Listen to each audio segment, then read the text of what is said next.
If she was still alive today, the beautiful Brittanee Drexel would now be 30 years old. But instead, she's immortalized as a teenager in the hearts and minds of so many people who prayed and searched and shared the story of her disappearance in Myrtle Beach, South Carolina, 13 years ago. There were so many allegations, conspiracy theories, and mysteries regarding this case for so long. But in May of 2022, a suspect was finally arrested. This suspect was charged after admitting to the demise of this awesome, perfect teenager who had the entire world at her feet. This is the story of Brittanee Drexel.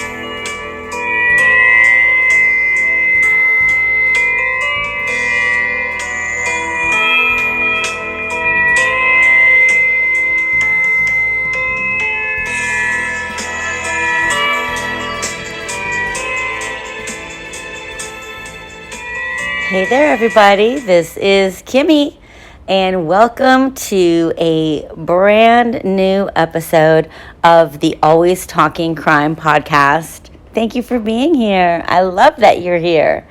This is a super sad case. I personally am glad that there's been an update and somebody has been arrested and they're currently in jail. We'll have to see what happens when they actually go to court. But, it sounds like he admitted to everything. There's a lot of evidence. So I don't typically plan on doing a lot of cases on this podcast about cases that, have not been finished, like they have not gone to court. The suspect in question has not been, punished. I guess that's the word. But I really feel this case has been tugging on me for a while. I think possibly it's because I have three adult daughters. One of them is about to turn 31 and the other one is almost 29. So I have daughters that, are around Brittanee's age. And I really, and it's not about me, obviously, but I just totally can feel for Brittanee's mother and her family. So, and since they have a suspect in custody right now, I figured that it was the perfect time just to do this story. I hope I can do the story some justice. And then after the court hearing, I believe it's in October, then we can come back and do a quick update on whatever happens. But here we go. Brittanee Drexel was born on October 7th of 1991 in Rochester, New York. Her biological father was Turkish, so Brittanee has often been described as having a very distinctive look and of being, quote-unquote, very European looking. However, it wasn't long after Brittanee had been born that her mother, Dawn, married a man by the name of Chad Drexel. Chad had legally adopted Brittanee so that she could have his last name. Brittanee was a soccer player, and although she was small and mighty at only 103 pounds, she was super fast with that soccer ball. She was full of life and a very happy, outgoing kid while she was growing up. But when Chad and Dawn separated in 2008, it seemed to ignite some real depression within Brittanee. Brittanee had overdosed twice on her mom's pain medications and had to be rushed to the hospital to have her stomach pumped. Brittanee had always previously aspired to be a nurse or a cosmetologist, but after her parents split and they were going through the divorce process, Brittanee's grades really began to suffer dramatically. In April of 2009, Brittanee was in her junior year of high school, and she was going to high school in Chile, New York, and she had asked her mom if she could go on a trip to Myrtle Beach for spring break. It was a tradition within her high school for a lot of the kids to go down to Myrtle Beach, South Carolina at this time. And there were going to be about 40 to 50 kids from her high school that were all planning on going down. Dawn said absolutely not. She said no because she didn't know the friends that Brittanee was planning on going with, and there wasn't going to be any adults there to chaperone.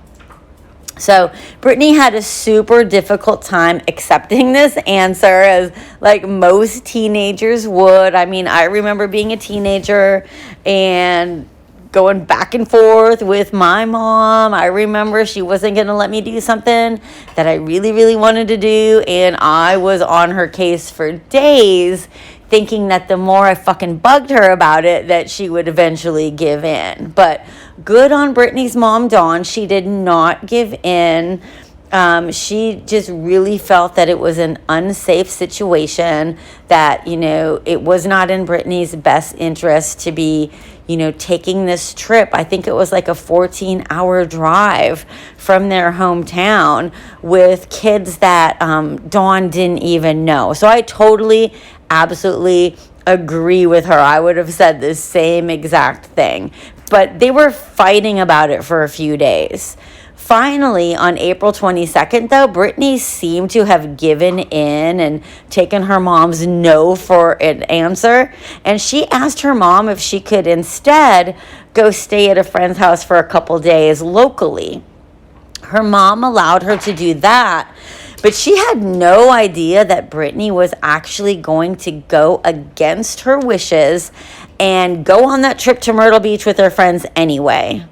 Her friends, quote unquote friends, I'll get to that in a minute, but they were named Alana and Jennifer, and their boyfriends would also be going with them. I did hear some reports that Brittanee's boyfriend John was supposed to be going as well, but I think that he couldn't get time off of work or something.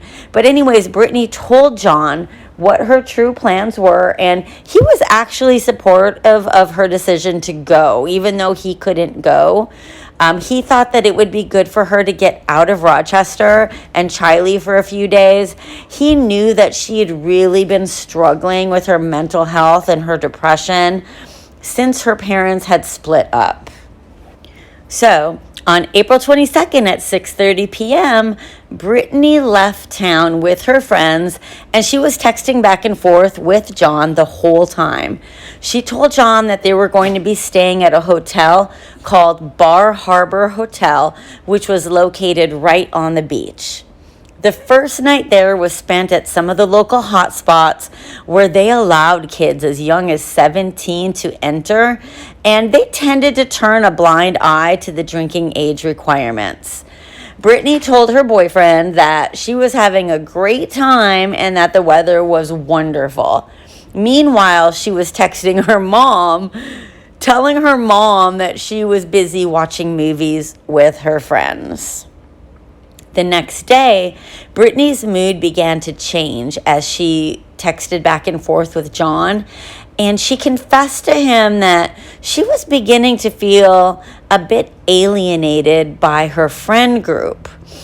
She told him that they were all doing drugs, and she was trying to avoid that because it just wasn't her scene. It wasn't anything that she wanted to get involved in at all.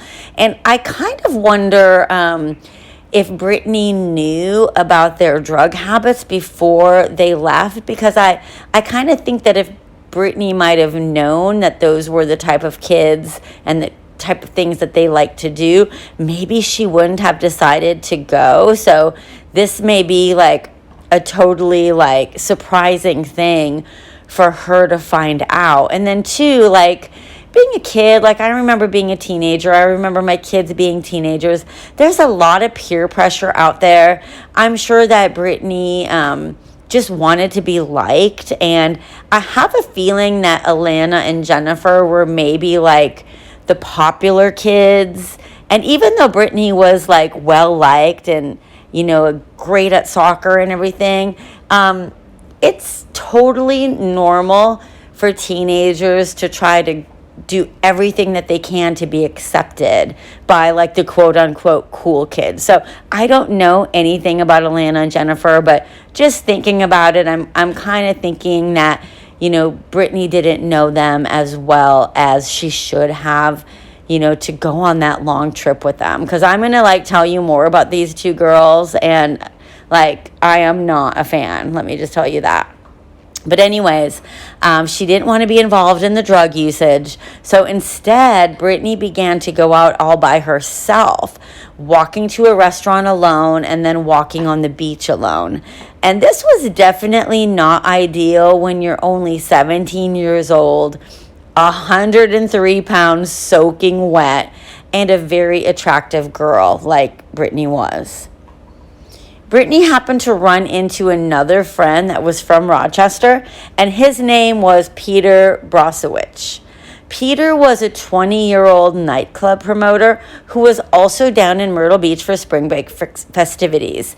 He and a few friends of his were staying at the Blue Water Resort, which was located about a mile away from Brittanee's hotel.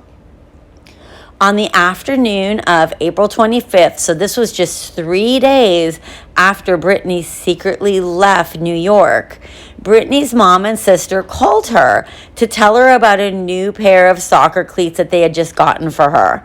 Brittanee told her mom that she was excited, but she was at the beach. But of course, she didn't specify which beach she was at. So Dawn, like, just assumed, like probably any parent would, that Brittanee was at the local beach at Lake Ontario, which I think was like 20 minutes away from their house. And the weather in New York was really nice that day, so Dawn didn't think anything of it. Brittanee told her that she would be home the next day before they hung up the phone. That night, though, Brittanee was again walking along the strip by herself.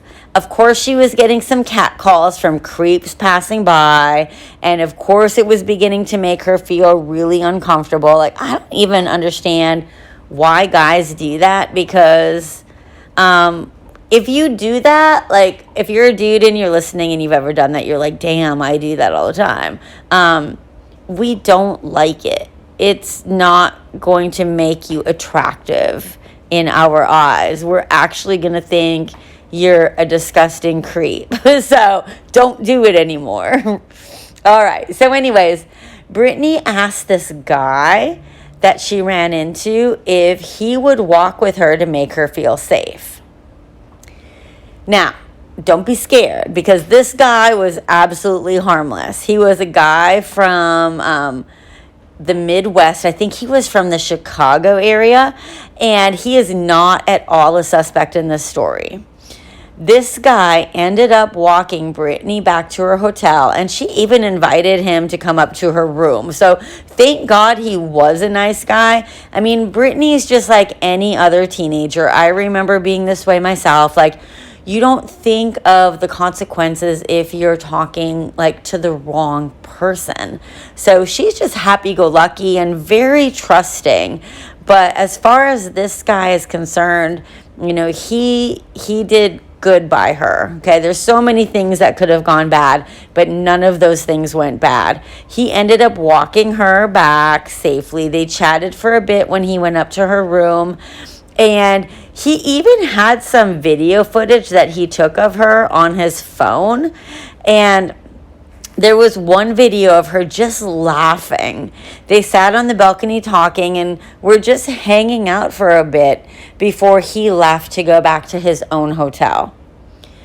Later that night, Brittanee started texting with her friend Peter, and she made plans to meet up with him that night. She borrowed a pair of black shorts from one of the girls she went to Myrtle Beach with, and then headed over to Peter's hotel.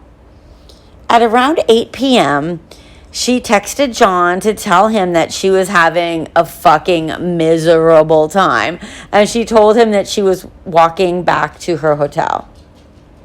Apparently, in true mean girl fashion, one of the fucking bitches that Brittanee went down with was pissed that Brittanee had borrowed her shorts and was demanding that Brittanee bring them back immediately. So Brittanee was basically super annoyed with all the kids she went to Myrtle Beach with, and she was telling John that she just couldn't wait to get back home. He was trying to console her on the phone, but at the same time, he also encouraged her to just try to have a good time because it was her last night down in Myrtle Beach before she had to come home. About an hour later, around 9 p.m., Brittanee suddenly stopped responding to John's texts. He started to get really worried because they typically stayed in constant contact. So for her to just suddenly not respond to any of his texts, it was very unlike her. He kept trying to call, and she didn't answer. So he texted her again. But this time, figuring that she would respond to this threat, he threatened to tell her mom where she really is if she doesn't respond. After that, he still didn't get a response. So he really had no choice but to call Dawn and tell her. Not at all surprisingly, Dawn's first reaction was anger at Brittanee for lying to her. And I don't blame Dawn at all because I would have been livid, and I know for a fact that I would have initially reacted the same exact way as a parent. Dawn started texting and calling Brittanee immediately. And at first, the phone would ring continuously, but then eventually they started going straight to voicemail, which naturally caused Dawn to panic. She called the Rochester Police Department, but of course there really wasn't anything that they could do, so they got a hold of someone at the Myrtle Beach Police Department to file a missing persons report. After that, they all got into the car and they headed to Myrtle Beach to search for Brittanee. From what I understand, Dawn, her ex-husband Chad, Brittanee's dad, as well as John, Brittanee's boyfriend, all went down to Myrtle Beach immediately to get in on the search and find her. The Myrtle Beach police launched a search for Brittanee. They went to all of the local bars and all of the local hotels looking for any and all leads. They also questioned the group of friends that Brittanee went on the trip with. They all had said that they also hadn't heard anything from her and they had no idea where she was. They even suggested that maybe she just ran away, which was a totally fucking strange thing to even say, in my opinion. Obviously, she's not just going to run away or even go very far when she knew that they were all going to be going back to New York the very next day. So I really get the feeling that Jennifer and Alana were fucking cunts. And I don't like to say that word very often, and now I'm on a podcast episode saying that word and it rolled right off my tongue. But if anybody were to get the cunt award, it would be these two teenage girls. They're not teenagers anymore. But if oh my gosh, like I don't even know where to start. I'm going to be talking about them a little bit more, but it just grinds my gears to know that they were just so flippant about it.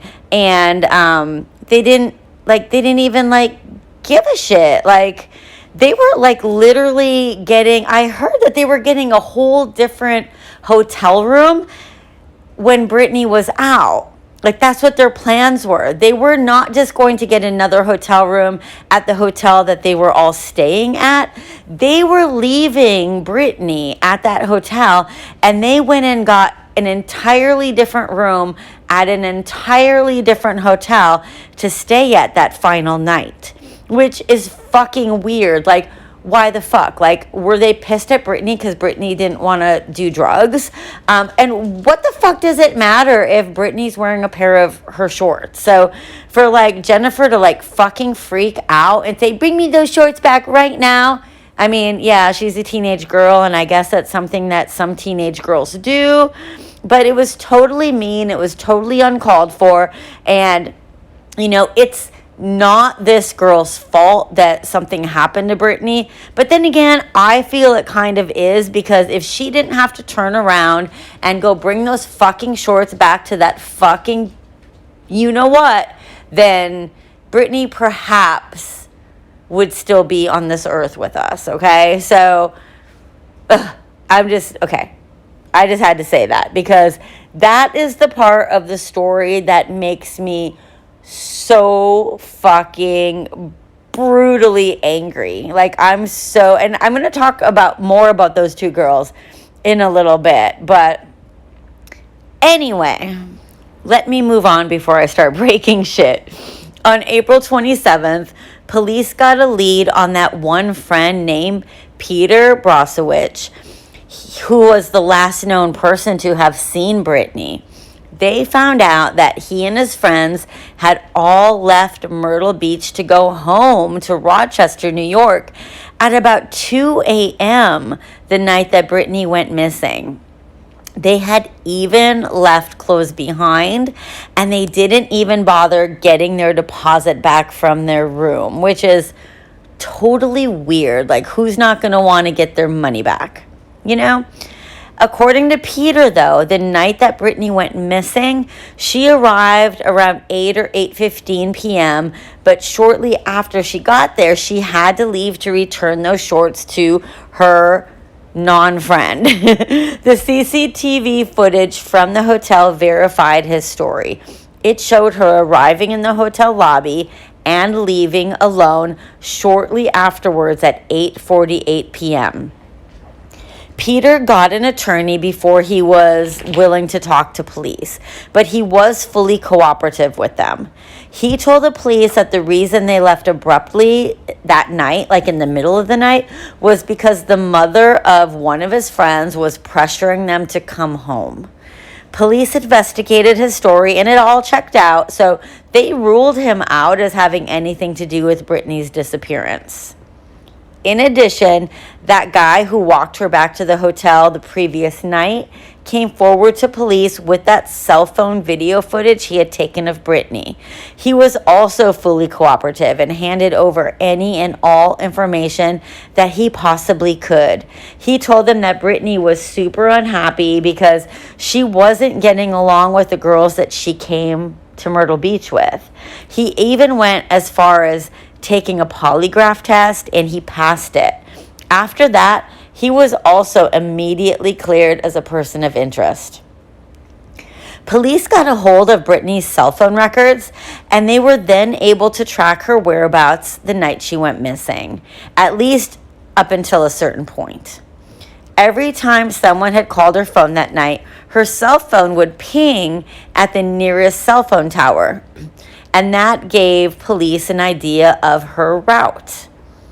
At 9:27 p.m. on the night Brittanee went missing, which was about 30 minutes after her last text to John, it appeared that she had been traveling southbound on Route 17. Her cell phone hit cell towers in Surfside Beach, which is located 7 miles south of Myrtle Beach. This made it obvious to the investigators that she must have been traveling inside a vehicle at this point, unless she was somehow separated from her phone, like it had been stolen from her. Then at 11:58 p.m., Brittanee's phone pinged for the final time at Pole Yard Boat Landing in Georgetown, which was over 50 miles south of Myrtle Beach. This is a super rural area, and it was totally off the beaten path. It was a place that was relatively unknown to anyone who wasn't actually from Georgetown. So it's not like a tourist like Brittanee is going to know about the area or just happen across it. The police brought their search to this area. This area is very swampy. I do want to mention that. It's full of alligators, tons of bugs. There's even wild boar. I mean, it's not really a place a teenage girl is going to want to be. Or me. I don't want to be there. Do you want to be there? Probably not. Nobody wants to be there. Police probably didn't want to be there either, because when they had to ride their ATVs, or when they were investigating, they had to ride their ATVs back and forth, just to keep the fucking alligators away from the canine officers and their dogs, so that they could do their job trying to locate any scent of Brittanee. That is just such a scary thought, you know? Ugh. My boyfriend, like a little side note, he loves gators. Like, he'll go out of his way to try to find one, because we live in Florida. And, oh my gosh, like, I don't want them to be hurt or killed or anything like that. But, yeah, I am not a fan of any kind of reptile whatsoever. So, the whole idea of that just gives me the heebie-jeebies. But anyways, the investigators also brought out sonar equipment to search the water, and they were getting help from the neighboring Charleston Police Department. They all combed through the area repeatedly, and they were looking for just like any sign of Brittanee. A long 8 months went by when they finally got a tip to search an area near the Santee River, which was just north of Georgetown. This was where they had conducted a search previously. A couple that was walking along a trail found a pair of sunglasses that investigators thought may have been Brittanee's. They were the same style. They looked the same as the sunglasses that she had been wearing and posting on Facebook when she was like posting selfies and everything. But unfortunately, there was not any DNA evidence found on the glasses. 2 weeks after Brittanee went missing, her parents, Dawn and Chad, appeared on Dr. Phil to share their story. Peter Brosowich also joined them, along with his attorney, of course. When Dr. Phil interviewed Peter appeared to be very agitated. Maybe it was because he truly had nothing to do with Brittanee's disappearance, and maybe he didn't appreciate feeling like he was being singled out. But when Dr. Phil asked Peter why he and his friends left at 2 a.m. that morning, he said absolutely nothing about his friend's mom urging them to come home. So it doesn't seem like that story he had previously told the police was even true. He simply explained to Dr. Phil, "Yeah, well, I'm from New York, Rochester. It's a 15 hour drive. We were there for a whole week. Our checkout time was in the morning, Sunday morning. So we decided to leave at 2 o'clock because why would you want to leave Sunday in the middle of the day when it's a tourist town?" And if you could see my face right now, I am rolling my eyes so hard that I think they're in the back of my head right now. Like, he came across, like look it up on YouTube, y'all. Like, look up Dr. Phil in this case. Like, he comes across as a huge douchebag. You can literally see Dr. Phil trying to make sense of this statement. And then Peter went on to say, "We were planning on leaving at 5 a.m. or 6 a.m. We already pre-packed that night before we went out to party." Right. You pre-packed, but yet you still left a ton of shit behind, including your deposit. How very interesting. After Peter made that statement, Dawn had an opportunity to confront Peter. Dawn stated that she had contacted him after Brittanee went missing, and his story had kept changing. She went on to say that it wasn't making sense, and that what really upset her the most was that. Then she said, any kind of friend, I don't care if you're a guy or a girl, if you knew that Brittanee was walking that far from one hotel to another, if you were a gentleman, why would you not walk my daughter to her hotel or drive her there, knowing it was dark out? And she has a fucking point, because, like, she was walking about an hour and a half after sunset. And it was along a busy strip. I mean, and of course it's not Peter's fault that something happened, but what kind of guys, like, not just Peter, but his friends that were also in the room, like, do you mean that literally nobody was raised to make sure that their friends were safe, especially if it's, you know, a small, like a girl, a young girl? Like I also have a son, and like, I would hope that he would jump in his car and no matter what, he would take her to where she needed to go. And the only thing that I can think of is that maybe they were fucked up, because I think that they were watching baseball on TV all day and the game was almost over and they were getting ready to go out and party. So I don't know.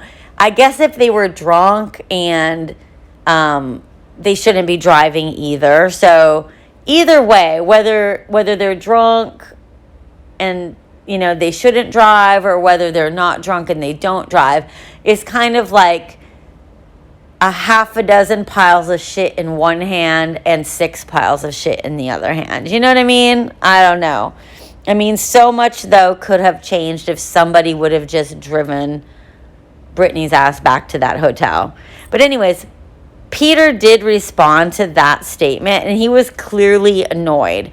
He said, okay, first of all, I did talk to Brittanee about why she was walking the strip by herself. And earlier that day, she said, oh, for the last 3 nights, I walked the strip by myself. It doesn't bother me. I'm fine. And I didn't even walk the strip by myself because it's pretty bad down there. So there you go. If he wouldn't walk the strip by himself, clearly I feel, and this is my personal opinion, they were just down there partying. He couldn't fucking be bothered to make sure that his quote-unquote friend Brittanee was safe. So, and again, it's not his fault that something happened, but it is his fault that he was a total fucking asshole and didn't drive her. That is a fact. Anyways, then Peter went on to say, second of all, do you like my Peter voice? Second of all, when she left her hotel, the sun was still up, and I offered her a ride, and she said, oh no, it's okay, and she acted like there was no worry at all for her to walk all the way back again. Ugh. Puke, puke, puke. Anyways, I'm going to link this interview in the case sources, in the notes, because it is actually infuriating to watch. So if there's any of you, you know, that you have the opportunity, or you're bored or inquisitive and you just want to see it, yeah.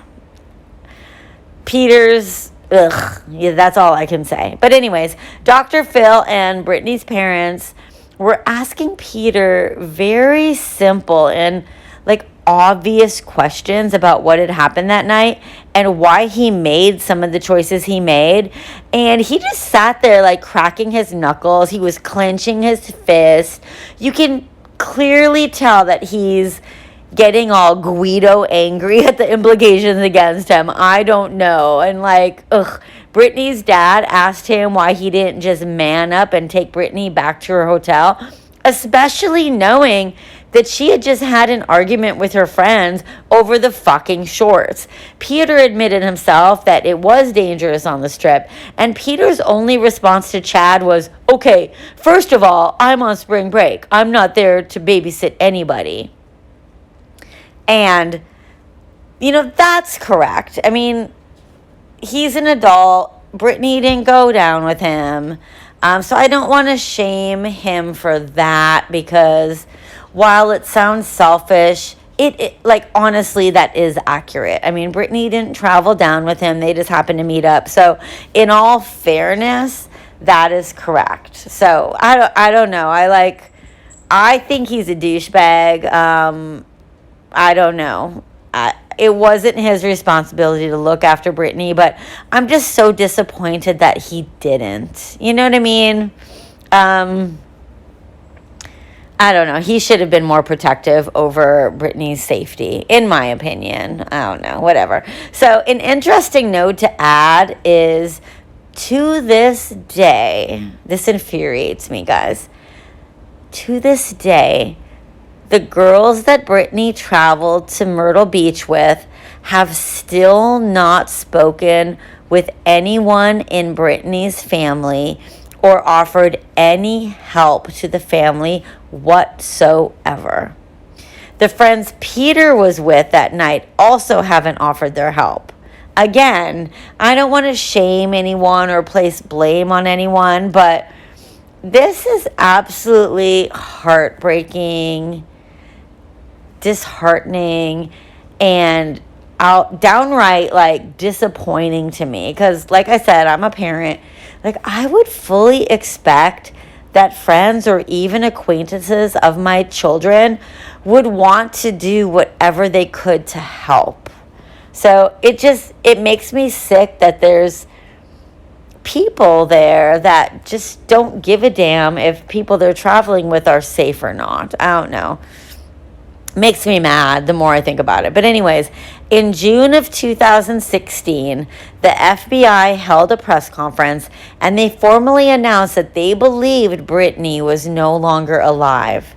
Investigators said that they believed she had been held against her will for several days in the Georgetown area where her phone had last pinged. Interestingly enough, this was all based on a statement from a prison inmate who claimed that he had been present when Brittanee was killed. Taquan Brown told investigators that he went to a stash house in the Georgetown, McClellanville area just days after Brittanee had been abducted. Now, according to the article from Post and Courier, they said as he entered the house with a couple of other men, he had seen Timothy Deshawn Taylor, who was then 16, sexually abusing Brittanee Drexel, which is fucking raping her. And he spotted others also in the room with the girl and Timothy Taylor. And he kept walking through the house to the backyard to give some money to Timothy Taylor's father, Sean Taylor. That was a whole lot. The article went on to say that as the two of them talked, Brittanee tried escaping from the stash house before she was pistol whipped and taken back inside the house. Then 2 shots could be heard within the house, and her body was wrapped up and taken to a gator pit so that it could be eaten by the gators. Now, it's not uncommon at all for prison inmates to come up with false accusations, and it's in an attempt to reduce their own time or maybe to get revenge on someone that they didn't like. But after this information came out, a few more people came forward to corroborate these claims. In all actuality, on the day and time that Brown claimed to have seen Brittanee alive with Taylor at the McClellanville stash house, his attorneys later said that Taylor was in his 3rd period class at Lincoln High School.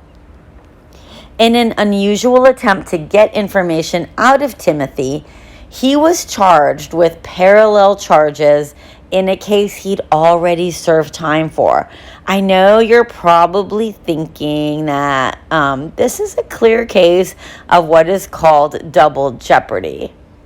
And side note, if you haven't seen that movie with Ashley Judd, you need to see it. It's an old movie. I want to say it's from like the early 1990s, but oh my gosh, it is such a good movie. You have to see it. But anyways, let me explain what's going on here with the parallel charges. Now, in 2011, Timothy Taylor had been the getaway driver after 2 of his buddies robbed a McDonald's restaurant in Mount Pleasant, South Carolina, which is outside of Charleston. In fact, I lived in Charleston for 5 years. That was the first duty station that my ex-husband got stationed at. So my son was 1 year old when we lived there, and we got to live there for 5 years. I loved it. Haven't been back in quite a while. I would love to go there and catch up with some friends. But I actually used to teach fitness classes at a gym in Mount Pleasant. So it's, for me, I can visualize this area. So I don't know, any of you guys that are from Charleston, South Carolina, as a whole, you guys kind of know what I'm talking about. But anyways, he was the getaway driver, okay? Him and his friends robbed this McDonald's restaurant. One of the guys who went in and robbed the restaurant actually shot the store manager. But luckily, the store manager survived. Timothy confessed to his part in the crime, and he cooperated with authorities. He was sentenced to probation and had completed that probation long ago. But here's the thing. Those charges were brought against him from the state of South Carolina. But now, most likely in an effort to get more information out of him about Brittanee Drexel, he was now facing federal charges. And under federal law, prosecutors had the authority to bring parallel charges when federal laws were violated. So this kind of thing is usually done when someone gets off a little too easy on a state charge and the government feels like that person deserves to serve more time. But it seemed a little more likely that once the tips were starting to come in, they just tried to force more information out of him. If they really thought that the probation he had received had been too light, they could have come for him a lot sooner than that, not just after the tips came out. So they were just trying to squeeze him, The prosecutors dangled the carrot of plea deals for Timothy Taylor, saying they would seek a maximum sentence if he didn't cooperate in the Drexel case. But the government offered to recommend a lighter sentence if he agreed to take a polygraph test and pass it. Now, we know, as true crime enthusiasts, we know that polygraph tests are generally not admissible as evidence in court in South Carolina or really anywhere. Both the U.S. and South Carolina Supreme Courts have ruled the so-called lie detector tests are unreliable in terms of accuracy. But a judge may allow results of polygraphs to be admitted as evidence if attorneys for all parties in a case agree to do so before the test results are entered into the court record. Timothy Taylor declined the initial plea offer, but then in August of 2016, he voluntarily took the polygraph.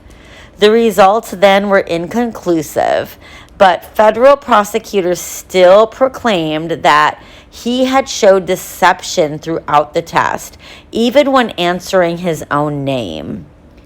Later, in June 2017, prosecutors had him take another polygraph test. This time, according to the FBI, Timothy Taylor failed the test. Agents said that Taylor was not truthful when he answered no to the question of ever having seen Drexel in person, and no again when asked if he knew for sure who was involved in Brittanee Drexel's disappearance. Prior to those questions, FBI agents said that Timothy had rehashed statements he had made the prior year, saying he'd once heard two individuals whose names were taken, retracted from federal court documents. They were arguing about a time when one of the individuals was accused of having Brittanee's phone. Taylor said that neither of the two individuals mentioned ever sharing with him that they'd been involved in Brittanee's disappearance in any way. But Taylor did tell investigators at the time that he found the conversation like super suspect. Taylor reportedly grew irate and he stormed out of the June 2017 polygraph test before it was concluded. And like, I totally honestly understand, because to me, it seemed like he was being railroaded, you know? The totality of what happened with the second polygraph led them to recommend a sentence between 10 to 20 years for Taylor. This was in January of 2018 on the federal armed robbery charge, and it was, quote unquote, brought on by his own deception. In August, presiding federal judge David C. Norton ordered Timothy Taylor's bail reinstated on the condition that he remain on house arrest until the U.S. Supreme Court decided the case of Gamble v. United States, which was a constitutional challenge to the dual sovereignty doctrine, which allowed separate state and federal prosecutions for the same criminal offense. The development pleased activists who had been attempting to draw national attention to what they considered to be, quote unquote, a witch hunt. In June of 2019, the Supreme Court decided Gamble in favor of the government, and they upheld dual sovereignty and allowed the federal government to proceed with its case against Timothy Taylor. 6 months later, Norton sentenced Taylor to time served, which was 319 days, after a guilty plea forced by his similar disposition in state court. Brown has filed suit against the FBI, a lot of the agents that took part in this investigation, because now Brown was the guy, the informant guy, like the guy that was in prison, in case you don't remember, because I know there's like a lot of like names getting thrown out there, but you know, Brown is basically the rat. I don't know how else to say it, but anyways, he was filing a lawsuit against those FBI agents and the FBI. He said that they had identified him publicly and or played a role in doing so. And by doing this, he alleged that they gave him a reputation as a snitch and they put his life in danger. So if you don't want to be accused of being a snitch, don't be a snitch. But anyways, Brown says that Taylor has offered a bounty to anyone who kills Brown and that he's already been assaulted. Like, who knows if that's true? It could be true. Like, Timothy Taylor could have offered a bounty for somebody in prison. That doesn't mean it happened. He's just saying it. I know things like that do happen. But I'm wondering how much Brown, like, really knew, or how much he just wanted. I don't know. He just wanted to be able to get a lighter sentence. I mean, I know this kind of thing happens, but I don't know. I don't really think that he should be upset when he's like literally putting himself out there. And when you're in prison, I'm certain that they know that there is a risk to that. That, you know, if it, you know, shit hits the fan and, you know, it doesn't work out in your favor, then, you know, people might be coming at you. So that's all I know about that. Now, in early May of this year, 2022, a man named Raymond Moody, age 62, who is also a registered sex offender, turned himself into the Georgetown County Sheriff's Office on the basis of a charge that was obstruction of justice. Now, Moody, the registered sex offender, has been considered a person of interest in Brittanee's disappearance since 2012. He had been stopped by police for a traffic violation in a beach town near Myrtle Beach only one day after Brittanee disappeared. Raymond Moody had spent 21 years in prison, stemming back to a 1983 abduction and rape case of a 9-year-old California girl. And he was considered the suspect in a number of similar rapes, but he was never charged. Moody confessed to the crime on May 4th and provided a location of potential remains. The FBI excavated them over the next 3 days. By May 11th, human remains were located, and they were buried in the woods off of a gated private drive, which was outside of Georgetown, about 4 feet into the ground. They were identified as Brittanee Drexels through DNA and dental records on May 15th. The arrest warrant alleged that Brittanee had been strangled and then buried by the morning of April 26, 2009. Georgetown County Sheriff's Office, along with Brittanee Drexel's family, made this information public the following day, on May 16th, along with the announcement of Raymond Moody's arrest. Moody was arrested again and charged with murder, kidnapping, and first-degree criminal sexual misconduct, all alleged to have occurred on the day that Brittanee disappeared. The charges placed upon Moody are currently death penalty eligible. Yay, that's all I have to say about that. Now, let's go back to Timothy Taylor for a moment. I do want to take a moment to point out that Taylor was a 16-year-old boy at the time of Brittanee's disappearance, and he had been disabled since he was 4 years old. He had lost his arm in an accident.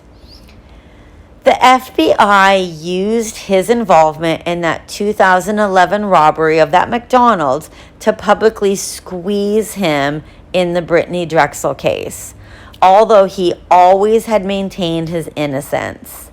And honestly, guys, I typically avoid discussions of race and racism because I prefer to speak about things that bring people closer together. And literally, being a white woman myself, I'm always careful to not say anything that can be misconstrued. I don't want to offend anybody. I really don't know anything about what people of color have to go through, but this whole thing about Timothy Taylor angered me so much. What happened here in the Brittanee Drexel case, how a white man who had been convicted of kidnapping and rape had never ever become the prime public suspect in a kidnapping and rape case, but a black boy with one arm did. It's difficult to ignore and question, I'm just going to say. I know that Raymond Moody was a suspect on their radar, but they didn't say anything publicly. Maybe they didn't say anything publicly to try to, make Raymond Moody comfortable in, not knowing that the FBI was on to him. I get that. But at the same time, they dragged Timothy Taylor and his whole family through the fucking mud. Law enforcement officials left the impression, certainly, that they were certain that Timothy Taylor had been the one that took Brittanee, and that Timothy Taylor's father was even involved. Journalists parroted what law enforcement officials said in court and in press conferences. The media should not have named suspects who had not been charged. Now, because of all this, Taylor's family suffered for years. They suffered from the worst kind of suspicion and tons of public scrutiny. His mother lost a job. His father was viewed as a murderer. An uncle of his endured rumors of being part of a sex trafficking ring. The Taylor family's grandchildren had to receive counseling. They were targeted with death threats from people in the community. Taylor and his lawyers decided to give interviews locally and nationally to try and clear his name. But that only led to more mentions of his name, more frequently publishing of his photo and connection to Brittanee's disappearance, and more false impressions that he was a rapist and murderer. So it's like he couldn't win. Like, the more you would bring up and, try to defend yourself, the more you look suspicious. You know what I mean? And it's not fair. It's not fair for that to happen to anyone. So I wanted to mention that. Like, all I want to say is that we can do better. And Timothy Taylor and his family deserve a very public apology. Now, as far as Brittanee's family, her parents have asked for privacy, and they've thanked investigators and volunteers for their hard work over the past decade. Her mother, Dawn, has said in interviews, quote, "This is truly a mother's worst nightmare. I am mourning my beautiful daughter, Brittanee, as I have been for 13 years. But today, it's bittersweet. We are much closer to the closure in the peace that we have been desperately hoping for." She has recently said also that she hopes justice will be served. And Dawn, if you're listening to this podcast, I don't know if you would. Who knows? I don't know if I was in her shoes, if I would ever want to listen to a podcast about my daughter's disappearance and murder. And I don't know. I can't fault her either way. But we are all here in unity. Like, we're unified in praying and hoping and waiting for justice to be served. She also said, "One thing we're going to look forward to is to get justice for Brittanee. I want people to know out there that Brittanee's legacy is going to live on." And then she added, she had her whole life ahead of her, and this monster took it away from her. I'm glad Moody is behind bars so that he can't hurt anyone else's child. And guys, that's where I'm going to leave off, because until they go to court, there's really no other information out there. Just please keep everybody in your prayers. Keep Dawn and Chad in your prayers. I know that Chad has other children. I think he's remarried now, from what I've seen on Facebook, because I did a little creeping, and not in a creepy stalker way, but just in a way that I care about them. I care about, like, I was hoping that, you can't fully move on with your life, but on the other hand, you have to also move on with your life. You have to have some kind of normalcy, in whatever way is possible. So Brittanee has siblings that are surviving, so keep them in your thoughts and prayers. Happy vibes to everybody during this very tough time. And, in one hand, it's really great that there's going to be closure on this case and that there's going to be justice served. Like, I'm not certain that there can ever be closure found when you no longer have any hope at all. So honestly, I don't know what is worse, having hope and being tormented about not knowing, where your daughter is, what happened to her, is she alive, is she dead, or then finding out that, she has passed away, and in such a brutal horrifying, sad way. I mean, she deserved to be able to live her life. So I really feel for this family, friends, anybody who loved her. I hope that they get through this with a huge amount of strength and poise and positivity. And I don't know how you all feel. Like, I am for the death penalty. I know I've said this before. When there is no chance that the person is innocent, like, I hate when people are on death row forever. Like, I just feel like they should, like, be put in the electric chair, lethal injection, or whatever is going to happen, like, almost immediately. Like, let's just get rid of that motherfucker when there's not a chance that they're innocent at all. And it sounds to me, by what I've been reading during my research in this case, it seems like they have an airtight case against Moody. And like I said, he admitted that he did it. So I just can't wait for the day that he gets to take his last breath and, his family can feel that justice being served. And, hopefully they'll fully be able to move on with their life, if that's possible. And like I said, I sound like such a naive asshole when I say things like that, because I've never been put in this position, and I don't ever want to be put in this position. I just hope the best for this family. And as far as Alana and Jennifer, the two fucking bitches that treated Brittanee Drexel like absolute garbage on that trip to Myrtle Beach, I hope that they live their lives with a constant hangnail on both of their feet that keeps getting snagged in the middle of the night while they're sleeping on their blankets.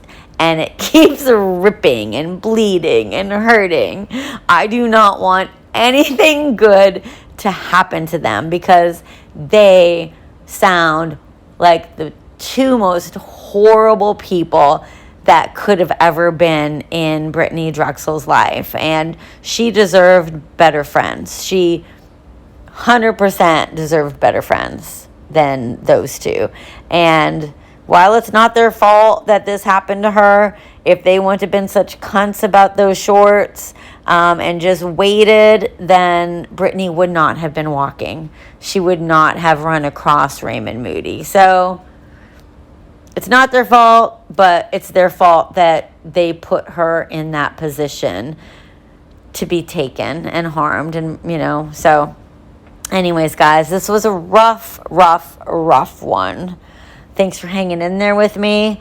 I am going to be doing a drawing today for that Tumblr that I posted a picture of it on social media. It's on Instagram. I think I posted it on my personal Facebook page publicly as well.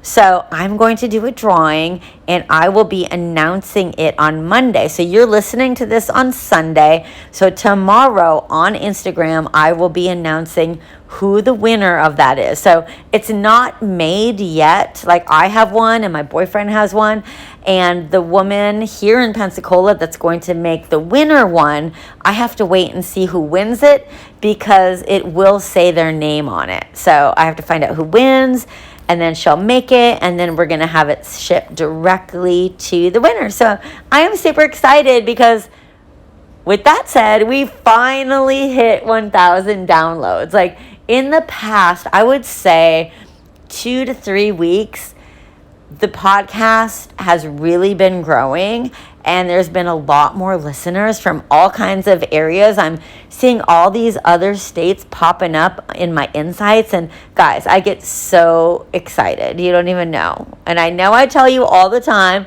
to hit the follow button. Please rate it 5 stars if you can on whatever platform you're listening.